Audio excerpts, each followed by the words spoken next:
یعنی مشرکین نے کوئی بھی فیصلہ قبول کرنے کی حامی نہ بھری، بلکہ انہوں نے کہا کہ ہمارا اور تمہارا فیصلہ تلوار کرے گی۔ جو مکہ میں رہے اور اسلام قبول نہ کیا تو انہیں قتل کر دیا جانا تھا۔ البتہ بعض کافر تھے، انہوں نے یہ کہا کہ ہمیں سوچنے کی مہلت دی جائے اور پناہ دی جائے۔ چنانچہ جو اسلام لے آئے انہیں مکے میں رہنے دیا گیا، اور جو ایمان لے کر نہ آئے انہیں مکے سے جانے کی اجازت دے دی گئی۔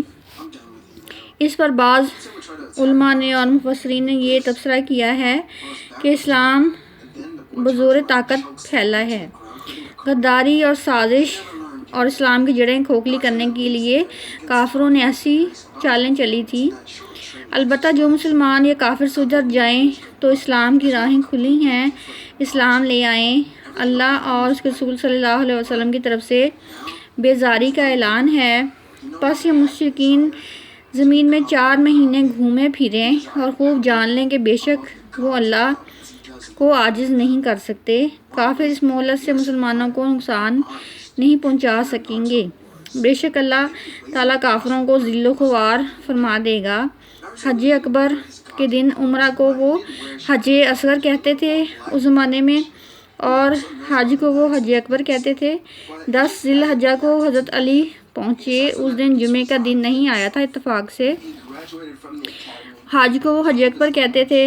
احادیث میں نہیں آیا کہ جمعے کے دن جو حج ہو اسے حج اکبر کہتے ہیں، یعنی کہ یہ کوئی اسلامی اصطلاح نہیں ہے بلکہ یہ ایک عوامی اصطلاح ہے۔ بے شک اللہ اور اس کے رسول مشرکین سے بیزار رہے اور وہ بری ہیں جو وہ کرتے ہیں۔ پھر اگر تم توبہ کر لو مشرکو تو یہ تمہارے لیے بہتر ہے، اگر تم منہ پھیر لو تو بے شک تم اللہ کو عاجز نہیں کر سکتے۔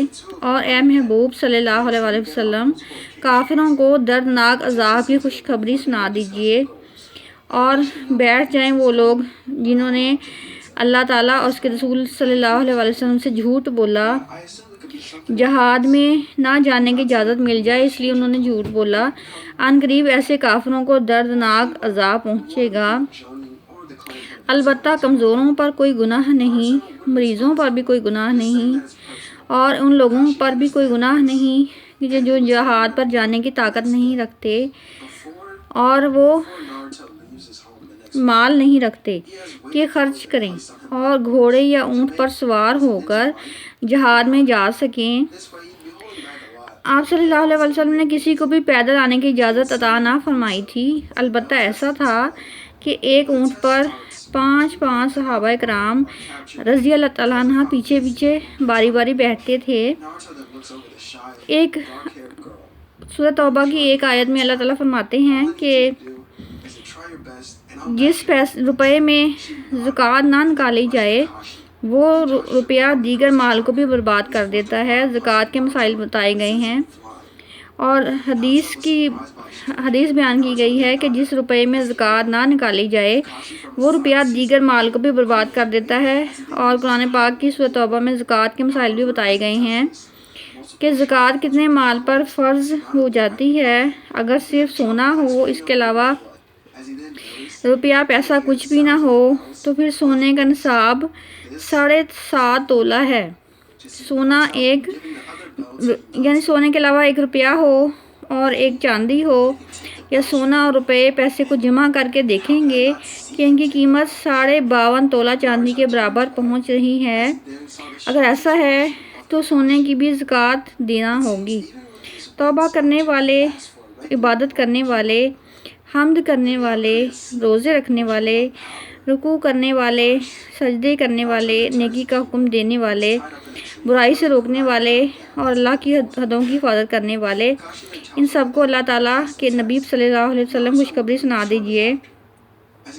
سورہ توبہ میں 3 ایسے لوگوں کا ذکر آیا ہے جو جہاد کے اندر کوتاہی کے نتیجے میں اللہ تعالیٰ کو ناراض کر بیٹھے، پھر ان پر عذاب آیا اور 50 دن تک ان پر عذاب رہا۔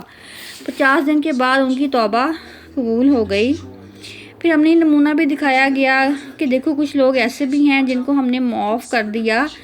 اگر تم سے بھی کوتاہی ہو گئی تو تم بھی توبہ کر لو، استغفار کر لو، ہم تمہیں معاف کر دیں گے۔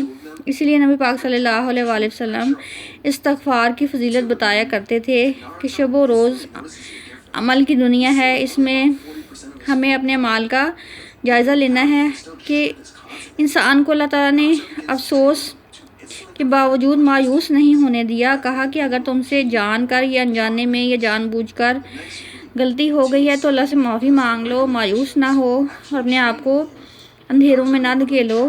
توبہ کرنے کے لیے انسان کو موقع دیا گیا ہے۔ توبہ کا مطلب ہے رجوع کرنا۔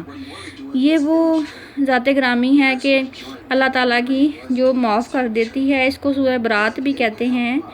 توبہ کے حوالے سے ذکر ہے، سورہ برات بھی نام ہے کہ اپنے آپ کو سمیٹ لو۔ اللہ تعالیٰ کا غضب اس میں ذکر کیا گیا ہے۔ سورہ انفال کے آگے کی تکمیل ہے۔ بعض علماء یہ کہتے ہیں کہ بسم اللہ شریف اس لیے نہیں کی گئی کہ سورہ انفال کی آگے کی یہ سورت تکمیل ہے، اور بعض یہ کہتے ہیں کہ اللہ کے غضب کی وجہ سے بسم اللہ شریف نہیں لکھی گئی تھی۔ یہ سورت ہجرت مدینہ کے بعد نازل ہوئی تھی۔ اس سورت کے کچھ فضائل ہیں پڑھنے کے۔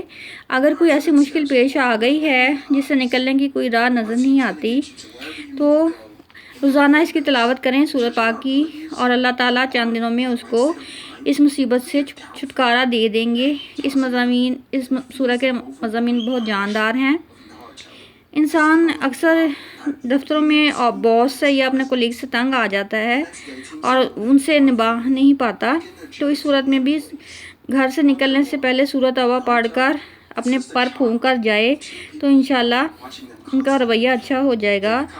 اگر میاں بیوی میں انبن ہے تو میاں اکھڑ دماغ ہے تو بیوی کو چاہیے کہ سورہ توبہ پڑھ کر اس پر پانی پر دم کر کے میاں کو پلائے، یا پھر میاں کے کھانے پینے کی چیزوں پر پھونک دے۔ میاں بالکل اچھا رویہ اختیار کر لے گا۔